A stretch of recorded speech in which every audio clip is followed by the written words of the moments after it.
আসসালামু আলাইকুম। যারা লং ভিডিও নিয়ে খুব চিন্তার ভিতরে আছেন, ৩ মিনিটের ভিডিও এখন পর্যন্ত তৈরি করতে পারতেছেন না, খুব কষ্ট হচ্ছে তাদের জন্য আমার এই ভিডিও। এই ভিডিওর মাধ্যমে আমি আপনাদেরকে কিছু টিপস দিব। এই টিপসগুলো যদি আপনারা ফলো করেন, সেক্ষেত্রে কিন্তু আপনাদের লং ভিডিও তৈরি করতে একটু হলেও সহজ হবে।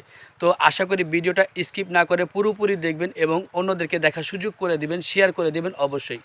তো আসি মূল টপিকে। সর্বপ্রথম একটা লং ভিডিও তৈরি করতে হলে আপনাকে প্রয়োজন ৩ মিনিটের একটা টপিক।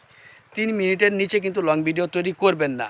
এর থেকে আপনি বেশি করতে পারেন, ৪ মিনিট ৫ মিনিট করতে পারেন, কিন্তু সর্বনিম্নে আপনার টার্গেট থাকতে হবে ৩ মিনিট, যাতে অবশ্যই হয়।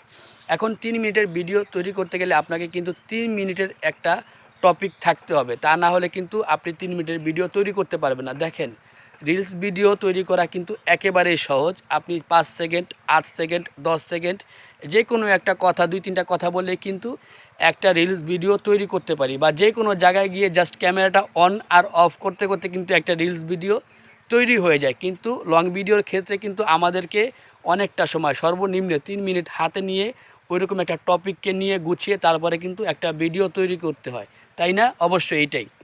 এখন আপনি কি করবেন?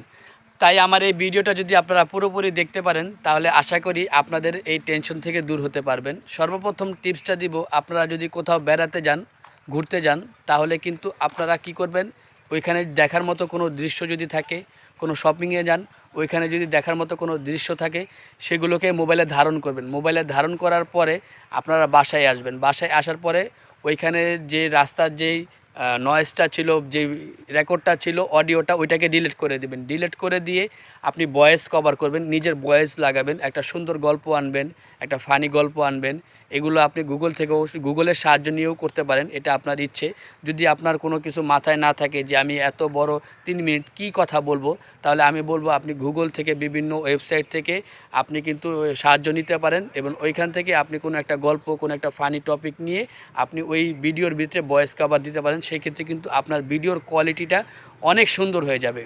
আরও একটা টিপস, সেটা হচ্ছে, আপনারা তো বিশেষ করে আমার বোন যারা আছেন, তারা তো রান্নাবান্নার ভিডিও করেন এবং খুব বেশি রান্নাবান্নার ভিডিও আপলোড করেন। আপনারা দেখা গেছে একটা সাইডে মোবাইলের ক্যামেরাটা অন করে রাইখা দিবেন।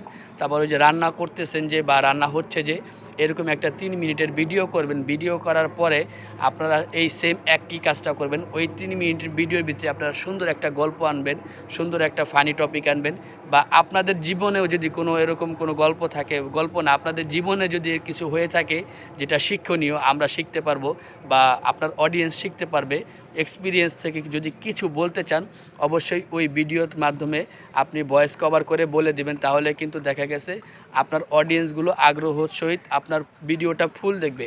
তা না হলে কি করবে জানেন, ভিডিওটা প্রথম ২-৩ সেকেন্ড দেখবে, ৪ সেকেন্ড ৫ সেকেন্ড দেখবে, দেখার পরে কিন্তু ভিডিওটা স্কিপ করে দেবে। আর আপনি যদি খুব সুন্দর একটা টপিক, গল্প, একটা ফানি টপিক নিয়ে হাজির হতে পারেন, সেই ক্ষেত্রে কিন্তু ভিডিওটা যেমনই হোক, আপনার ওই কথার কারণে কিন্তু সে কিন্তু ভিডিওটা অনেকক্ষণ দেখবে। তো এটা আসলে খুবই গুরুত্বপূর্ণ একটা টিপস। এই টিপসটা অনেকেই ফলো করে কিন্তু অনেক বড় পেজের মালিক হয়ে গেছে। আশা করি আপনারাও এই জিনিসটা অবশ্যই ফলো করবেন। সবাইকে অসংখ্য ধন্যবাদ। শেয়ার করার মাধ্যমে সবাইকে দেখার সুযোগ করে দিবেন।